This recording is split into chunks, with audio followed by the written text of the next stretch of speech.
What is up, awesome people of the internet? We have a new team, the Golden State Valkyries, that's going to begin and play in 2025. But before that happens, we need to have an expansion draft because they need some players on their roster. The expansion draft is happening on December the 6th. It's going to be live on ESPN. But before that happens, here's what you need to know. Every team will select up to 6 designated protected players, and everybody else will be entered into the expansion draft, and the Golden State Valkyries will be able to select one player from each team in the expansion draft if they want to, or they can skip, or they can trade. Lots of stuff can happen, but the main rules is one pick per team that they can choose from. And before that happens, teams have until tomorrow to select their protected players. Teams can select up to 6 protected players for each team. A couple important things to know is that Golden State can actually pick up a unrestricted free agent that was previously on a team.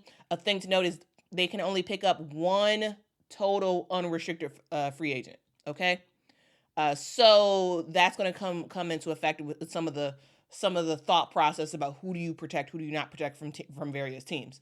Now, we're going to go through every single team. We're going to first start off with the team that already kind of has given us who they're selecting, and that is the Indiana Fever. Now, the Indiana Fever, they had a fantastic year in 2024. They ended up making it to the playoffs for the first time in forever. Yes, they got swept, but still, there's a lot more excitement about this team. They won 20 games, which is something, again, they haven't done in forever. Winning season, lots of great stuff. They fired their head coach, brought in Stephanie White, and they are looking to make some noise in 2025. And I think that the protected players that they have really help to do that. Number one, if y'all watch the Indiana Fever social media, y'all saw a post come up and then promptly get deleted. Now, this was a post around next year. It really was. It had Stephanie White as the coach in the front of the room. It had some Fever memorabilia on the walls, and then the players who were sitting there, looked like they were pre-gaming, getting ready for the game. The players that were looking at Stephanie White, it was 6 players in total. And I think it is just a coincidence, a lucky coincidence, that those 6 players that's included in that photo aligns perfectly with the 6 players that the Indiana Fever are keeping. All right. Now, did the social team totally know? Maybe not. I do think they had some strong, thoughts about it, about those 6 players that the Indiana Fever are going to select. And a lot of times you all see, social posts from the social team, and then sometimes it doesn't always equate with what the ownership group wants to put out there, and what the GM wants to put out there and whatnot, because social team kind of does their own thing, and they're not in the loop as much. But I do think anybody with a brain kind of knows the 6 players who the Indiana Fever are going to be protecting. And it coincides with that photo. Of course, the GM, the powers that be in Indiana saw that, and they were like, oh no, this is going to stir up some controversy. Delete. But it was a great photo. They should have kept that out there. And it shows exactly what is going to happen. Now, the players listed around in that photo include Aaliyah Boston, of course. That was your former number 1 pick, still fantastic post player, your starting center for a long while. You got Caitlin Clark, of course, 2024 number 1 pick. Of course, you're going to keep her. Why wouldn't you? She's lightning in a bottle. She is the gift that keeps on giving financially and on the court. Next up, you have a restricted free agent, Timmy Fagbenle, who is balling overseas right now. She plays for Besiktas with Dana Evans, and them two are making some stuff happen. They making some stuff happen in Euro Cup. But Timmy had a fantastic 2024 season. Yes, she dealt with injury. However, when she was on the court, especially early in the season, we saw the way that she can work really well with Caitlin in terms of going off of screens, the pick and roll action, just being moving. She has a huge motor that just doesn't stop. And yeah, of course, Indiana wants to keep that. Makes sense. Next up, Lexi Hull. Of course, Lexi Hull had a fantastic second half to the season. Her defense is really good.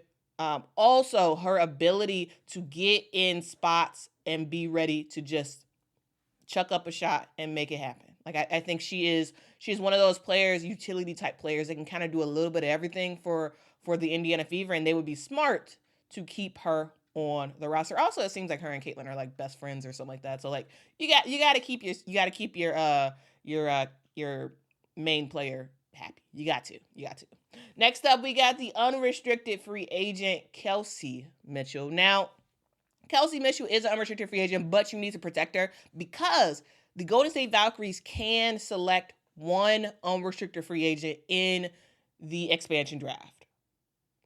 And of all the unrestricted free agents, the main one that everyone's clamoring for is Kelsey Mitchell. So if Kelsey Mitchell was not protected, she's gone in a heartbeat. She is gone in a heartbeat to the Golden State Valkyries because, yes, she is one of those players that you can kind of like really build stuff around if you're the Golden State Valkyries. So, of course, the Indiana Fever want to protect her because they want her. They want her to return back to the team. She wants to explore her free agency.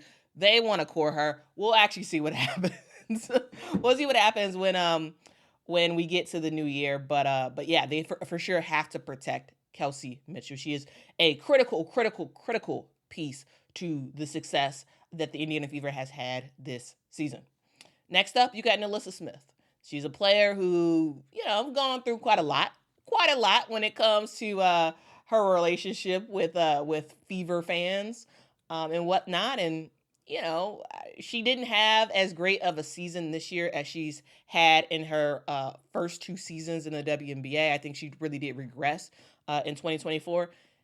Now it's because it was a different schemes. Like it just doesn't seem to really work out. You have a new coach, so maybe that can work. She seems to really like Stephanie White, so maybe, though I think it's very, very likely that Nalissa Smith will not be on the team next year. However, you want to protect her because why would you easily get rid of a former lottery pick that still can be very productive on another team? No, you protect her, and then you use this opportunity to possibly set up some sort of trade where you can get some sort of benefit out of it. It makes no sense to willingly get rid of Nalissa Smith and the talent that she has to offer for nothing. So yeah, they getting something. They getting something. They taking something with them for sure. So that's why they're protecting Nalissa Smith to be able to do some sort of trade package, either with the Golden State Valkyries or with some other team in the future before next season actually starts. So she'll be traded likely. So they don't want to get rid of her. Now, the players who are not protected include Erica Wheeler. Erica Wheeler is an unrestricted free agent, but the reason why she's not protected is because if the Golden State Valkyries can only get one unrestricted free agent on their team, they're not picking Erica Wheeler. They're not. They're just not. She's getting off of a crazy bloated salary, so that salary's gonna go down. If she even stays with the Indiana Fever next year, she probably will, just because she just has that sort of like Indiana Fever connection. Like she's been there for a long time. I could absolutely see them re-signing her to a very, very, very, very small contract. It needs to be very, very small. So she may end up on a team next year. She's definitely not going to go to State Valkyries. There's no need to protect her. It's a waste of space to protect her when they're not going to pick her up as their lone unrestricted free agent. They're not doing it. We also have Christy Wallace not being protected. Makes sense. Like she's okay, but definitely played a lot in the first half of the season. Didn't play that much in the second half of the season, mainly because it was clear that she was not the starter that they needed. They needed Lexi Hull, not Christy Wallace. She's cool, but I don't see them picking up Christy Wallace. Maybe. I don't really see it, though. Katie Lou Samuelson is not being protected as well because she's on a pretty sizable contract right now. She also has not been producing that much at all for the Indiana Fever. So, like, if the Golden State Valkyries want to pick her up, I'm saying, yeah, take her. Take her. Though it's not likely they're picking up either. We also have Grace Berger. Now, Grace might be the player that they pick up for Golden State. Like, I could possibly see it. She is just a player that rides the bench. She doesn't play that much. She is good enough to play, in my opinion. She just doesn't play. Maybe that changes next year with the Indiana Fever, but yeah, offer up, see what happens. Now, the player that probably will go if she comes back next season is Damaris Dantas. I think Damaris Dantas is a player that truly has a lot to offer. She's been in the WNBA for a long time. She's a big woman who can shoot. She can score at the rim. She can kind of do a little bit of everything. She's not a starter by no means, but she is a solid player to come off the bench and give you some good minutes. So it's probably going to be either Grace Berger or Damaris Dantas that ends up getting picked up by the Golden State Valkyries if there's not a trade that happens instead. We also have Victoria Saxton from South Carolina, who is not protected. And I think that makes sense because she doesn't play, hasn't really made much of an impact. If she leaves, if she gets picked up, though she's likely not going to get picked up. Like, the Golden State Valkyries are not looking to really just bring over bench warmers that likely will also be bench warmers for the Golden State Valkyries. Now, Damaris Dantas, she comes off the bench, but she can give you significant minutes. Grace Berger was a bench warmer largely in this season. However, I really do think she has a whole lot more to offer than the way that Chrissy Sides decided to play her. So I think it's possible that they end up picking her, but we'll see. We'll ultimately see what happens. Now, guys, that's my little recap about the Indiana Fever. We're about to go by team. So get ready for that. Get ready for the marathon of videos as I go through the players that I would keep protected for the various teams and who I think is on the chopping block. All right, guys, thank y'all so much for watching. Until next time, guys. Bye-bye.